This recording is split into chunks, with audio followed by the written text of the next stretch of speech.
Hello everyone, सभी का स्वागत है आपके अपने YouTube channel study with Khagesh पर। सो फ्रेंड्स, आज मैं आपके लिए लेकर आया हूँ भारत की नदियाँ, जो कि काफ़ी ज़्यादा इंपॉर्टेंट होते हैं भारत के सभी एग्जाम के पॉइंट ऑफ व्यू से। फ्रेंड्स, इसमें मैंने सभी क्वेश्चन एमसीक्यू वाइज सेट किया है और फ्रेंड्स इसमें से कुछ क्वेश्चन प्रीवियस ईयर पेपर से हैं और कुछ क्वेश्चन बहुत इंपॉर्टेंट है। तो फ्रेंड्स, वीडियो को स्टार्टिंग से एंड तक ज़रूर देखिएगा और कोई भी क्वेश्चन मिस नहीं करना चाहिए आपको। सो फ्रेंड्स, चलिए शुरू करते हैं। फ्रेंड्स, सबसे पहले मैं आपको इंडियन रिवर सिस्टम के बारे में कुछ बेसिक चीज़ें आपको बता देता हूँ। फ्रेंड्स, आप यहाँ पर देख सकते हैं भारत का नॉर्थ वाला एरिया और साउथ वाला एरिया। यहाँ पर जितने भी सारे रिवर्स हैं ना, ये सभी इनको बोला जाता है हिमालय रिवर्स। हिमालय के रीजन से निकलते हैं तो इन्हीं को हिमालय रिवर्स बोलते हैं। और यहाँ पर जो साउथ वाले जितने भी सारे रिवर्स निकलते हैं, जो पठार वाला एरिया ना, तो इन सभी को पेनिसुलर रिवर बोलते हैं, यानी कि हिंदी में बोल सकते हैं प्रायद्वीपीय नदी तंत्र। प्रायद्वीपीय नदी तंत्र और ये हिमालय पार की नदियाँ हैं। हिमालय अपवाह तंत्र और प्रायद्वीपीय अपवाह तंत्र, यानी कि हिमालयन रिवर्स और पेनिसुलर रिवर्स, इन दोनों से ही क्वेश्चन पूछा जाता है एग्जाम में। फ्रेंड्स, हिमालय पार की नदी के बारे में पूछा जा सकता है गंगा नदी, ब्रह्मपुत्र, सिंधु और यमुना। गंगा नदी के सहायक नदी के बारे में पूछा जाएगा। और यहाँ पर दामोदर नदी जो कि बंगाल का शोक कहा जाता है, बंगाल का शोक कहा जाता है, बिहार का शोक कोसी नदी को कहा जाता है। यहाँ पर अलकनंदा, भागीरथी कौन से प्रयाग में मिलते हैं, ये सभी क्वेश्चन आपको हिमालय पार की नदियों के बारे में पूछा जा सकता है।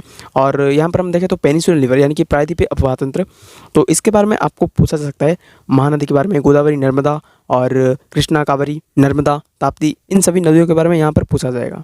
और नदियों के उद्गम स्थल के बारे में पूछा जाता है। और नदियों के अलग अलग नाम होते हैं, जैसे कि गंगा नदी हमारे देश में गंगा नदी के नाम से जाना जाता है, लेकिन अगर कोई दूसरे देश में वो बहती है तो उसे अलग नाम से जाना जाता है, तो उसके बारे में एग्जाम में पूछा जाता है। तो ये सभी मैंने एमसीक्यू वाइज सेट किया है, तो वीडियो को स्टार्टिंग से एंड तक जरूर देखिएगा। तो चलिए क्वेश्चन की ओर चलते हैं। फर्स्ट क्वेश्चन, कालिंदी नदी का दूसरा नाम क्या है? तो ये देखिए फ्रेंड्स, आरआरबी एनटीपीसी 2016 में पूछा गया था। तो एनटीपीसी 2016 में पूछा गया था ये क्वेश्चन, कालिंदी नदी का दूसरा नाम है Yamuna. Option B right answer. तो यमुना नदी का पुराना नाम है कालिंदी नदी, आपको याद रखना है। यमुना नदी जो कि गंगा की एक सहायक नदी है, तो उसका पुराना नाम था, तो यमुना नदी का पुराना नाम है कालिंदी नदी, आपको याद रखना है। फिर देखिए नेक्स्ट क्वेश्चन, निम्नलिखित में से नदियों की लंबाई का सही अवरोही क्रम कौन सा है? तो देखिए राइट आंसर ऑप्शन ए होगा। सबसे बड़ा तो ब्रह्मपुत्र, फिर होगा गंगा, उसके बाद है गोदावरी, फिर है नर्मदा। तो देखिए फ्रेंड्स, चारों नदियों की लंबाई मैं यहाँ पर लिख देता हूँ। ब्रह्मपुत्र नदी की लंबाई है 2900 किलोमीटर, और उसके बाद है गंगा नदी जिसकी लंबाई है 2525 किलोमीटर। उसके बाद है गोदावरी जिसकी लंबाई है 1465 किलोमीटर। उसके बाद है नर्मदा जिसकी लंबाई है 1312 किलोमीटर। तो इन सभी पॉइंट्स को आपको याद रखना है।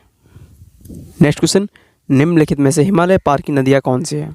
तो देखिए ऑप्शन सी इसका राइट आंसर होगा, क्योंकि ब्रह्मपुत्र, सिंधु और सतलेज जो कि हिमालय पार की नदियाँ हैं। तो आप सोचेंगे कि इसमें गंगा नदी क्यों नहीं है? क्योंकि गंगा नदी गंगोत्री ग्लेशियर से निकलती है, उत्तराखंड, उत्तर प्रदेश, कई सारे राज्य से प्रवाहित होकर बंगाल की खाड़ी में जाकर गिरती है। नेक्स्ट क्वेश्चन, भारत की सबसे लंबी नदी कौन सी है? तो फ्रेंड्स, इसका आंसर होगा ऑप्शन ए गंगा नदी। देखिए फ्रेंड्स, पिछले क्वेश्चन में मैंने आपको बताया था लंबाई में नदियों का सही अवरोही क्रम में बताया था कि ब्रह्मपुत्र का बताया कि 2900 किलोमीटर बताया था, गंगा नदी का लंबाई बताया था कि 2525 किलोमीटर। लेकिन ये बात आपको याद रखना है कि ब्रह्मपुत्र नदी भारत में 916 किलोमीटर ही प्रवाहित होती है। चलिए फ्रेंड्स, मैं आपको मैप में बताता हूँ। ये फ्रेंड्स, ब्रह्मपुत्र नदी तिब्बत से निकलती है, कुछ यहाँ पर आके ब्रह्मपुत्र नदी जो कि असम से आकर प्रवाहित होती है और बंगाल की खाड़ी में गिर जाती है। और गंगा नदी यहाँ से निकलती है और पूरा इतने सारे राज्यों से प्रवाहित होकर बंगाल की खाड़ी में गिरती है। तो ब्रह्मपुत्र नदी सिर्फ भारत में 916 किलोमीटर ही प्रवाहित होती है, और गंगा नदी जिसकी लंबाई है 2525 किलोमीटर। तो फ्रेंड्स, इसका सही आंसर होगा गंगा नदी। नेक्स्ट क्वेश्चन, भारत और नेपाल के बीच कौन सी नदी सीमा बनाती है? काफ़ी इंपॉर्टेंट क्वेश्चन है।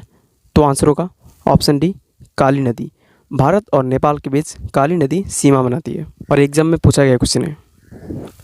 अगला क्वेश्चन, भारत के किस नदी को बांग्लादेश में पद्मा के नाम से जानी जाती है? Option A Ganga. भारत की गंगा नदी को बांग्लादेश में पद्मा के नाम से जाना जाता है। देखिए फ्रेंड्स, भारत में जो गंगा नदी प्रवाहित होती है, जो बांग्लादेश में एंटर करती है ना, तो उसे पद्मा के नाम से वहाँ पर जानी जाती है। तो और एक क्वेश्चन आपसे पूछा जा सकता है कि ब्रह्मपुत्र नदी को तिब्बत में किस नाम से जाना जाता है? तो ब्रह्मपुत्र नदी को तिब्बत में सांगपो के नाम से जाना जाता है, सांगपो, याद रखिएगा। नेक्स्ट क्वेश्चन, गंगा नदी के किनारे सबसे बड़ा शहर कौन सा है? ये देखिए एनटीपीसी 2020 में पूछा गया था। तो गंगा नदी के किनारे सबसे बड़ा शहर है कानपुर, जो कि उत्तर प्रदेश का एक प्रसिद्ध शहर है। गंगा नदी के किनारे बसा सबसे बड़ा शहर है Kanpur. Next question, Sundarban delta का निर्माण करने वाली नदियाँ कौन सी है? तो फ्रेंड्स, दुनिया की सबसे बड़ी डेल्टा है सुंदरबन डेल्टा, जिसका निर्माण गंगा और ब्रह्मपुत्र के द्वारा होता है। तो सुंदरबन डेल्टा का निर्माण गंगा और ब्रह्मपुत्र करती है। फ्रेंड्स, सुंदरबन डेल्टा का करीबन 70 से 80% बांग्लादेश में आती है। दक्षिण भारत की गंगा किस नदी को कहा जाता है? काफ़ी इंपॉर्टेंट क्वेश्चन है और एग्जाम में कई बार रिपीट हुआ है। तो गोदावरी, ऑप्शन ए, गोदावरी नदी को दक्षिण भारत की गंगा के नाम से जाना जाता है, जिसकी लंबाई है, मैंने आपको पहले बताया था, 1465 किलोमीटर। अगला क्वेश्चन, किस स्थान पर अलकनंदा और तथा भागीरथी नदी का संगम होता है? तो कई बार एग्जाम में पूछा है, आंसर होगा देवप्रयाग। देवप्रयाग में अलकनंदा और भागीरथी नदी का संगम होता है। अगला क्वेश्चन, किस नदी के तट पर बद्रीनाथ का प्रसिद्ध मंदिर स्थित है? Option A, Alaknanda. अलकनंदा नदी के तट पर बद्रीनाथ का प्रसिद्ध मंदिर स्थित है। बद्रीनाथ का मंदिर जो कि 4 धाम की यात्रा में से एक है। अगला क्वेश्चन, डिब्रूगढ़ का शहर किस नदी के तट पर स्थित है? फ्रेंड्स, डिब्रूगढ़ जो कि असम का एक शहर है, तो डिब्रूगढ़ का शहर ब्रह्मपुत्र नदी के तट पर स्थित है। ब्रह्मपुत्र नदी के तट पर स्थित है डिब्रूगढ़ का शहर, जो कि असम में स्थित है। अगला क्वेश्चन, ब्रह्मपुत्र नदी को तिब्बत में किस नाम से जाना जाता है? तो इसके बारे में मैंने आपको पहले ही बताया था। तो ब्रह्मपुत्र नदी को तिब्बत में सांगपो के नाम से जाना जाता है, ऑप्शन सी, सांगपो के नाम से जाना जाता है ब्रह्मपुत्र नदी को तिब्बत में, जिसकी लंबाई है 2900 किलोमीटर। अगला क्वेश्चन, मानस नदी किस नदी की उपनदी है? तो याद रखिएगा, मानस नदी ब्रह्मपुत्र नदी की उपनदी है। नेक्स्ट क्वेश्चन, निम्नलिखित में से कौन सी नदी रिफ्ट वैली से होकर प्रवाहित होती है? तो रिफ्ट वैली से होकर प्रवाहित होती है ताप्ती नदी। ताप्ती नदी रिफ्ट वैली से होकर प्रवाहित होती है और अरब सागर में गिरती है। अगला क्वेश्चन, बंगाल का शोक किस नदी को कहा जाता है? काफ़ी इंपॉर्टेंट क्वेश्चन है, कई बार एग्जाम में रिपीट हुआ है। तो बंगाल का शोक कहा जाता है दामोदर नदी को। दामोदर नदी को कहा जाता है बंगाल का शोक। अगला क्वेश्चन, बिहार का शोक किस नदी को कहा जाता है? तो बिहार का शोक ये कहा जाता है कोसी नदी को, ऑप्शन ए, कोसी नदी को कहा जाता है बिहार का शोक। अगला क्वेश्चन, दामोदर किसकी सहायक नदी है? Option C, Hooghly. हुगली नदी की सहायक नदी है दामोदर। फ्रेंड्स, हुगली नदी से आपको याद आना चाहिए कि कोलकाता हुगली नदी के किनारे बसा हुआ है। कोलकाता किस नदी के किनारे बसा हुआ है?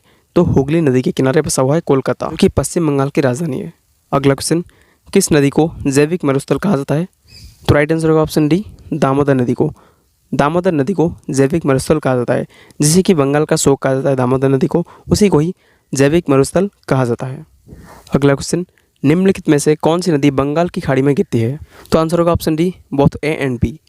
गंगा, ब्रह्मपुत्र, गोदावरी, ब्रह्मनदी, कृष्णा और कावेरी, तो ये 6 नदियाँ बंगाल की खाड़ी में यानी कि बे ऑफ बंगाल में आकर गिरते हैं। नेक्स्ट क्वेश्चन, कपिली किस नदी की सहायक नदी है? तो आंसर होगा ऑप्शन बी, ब्रह्मपुत्र।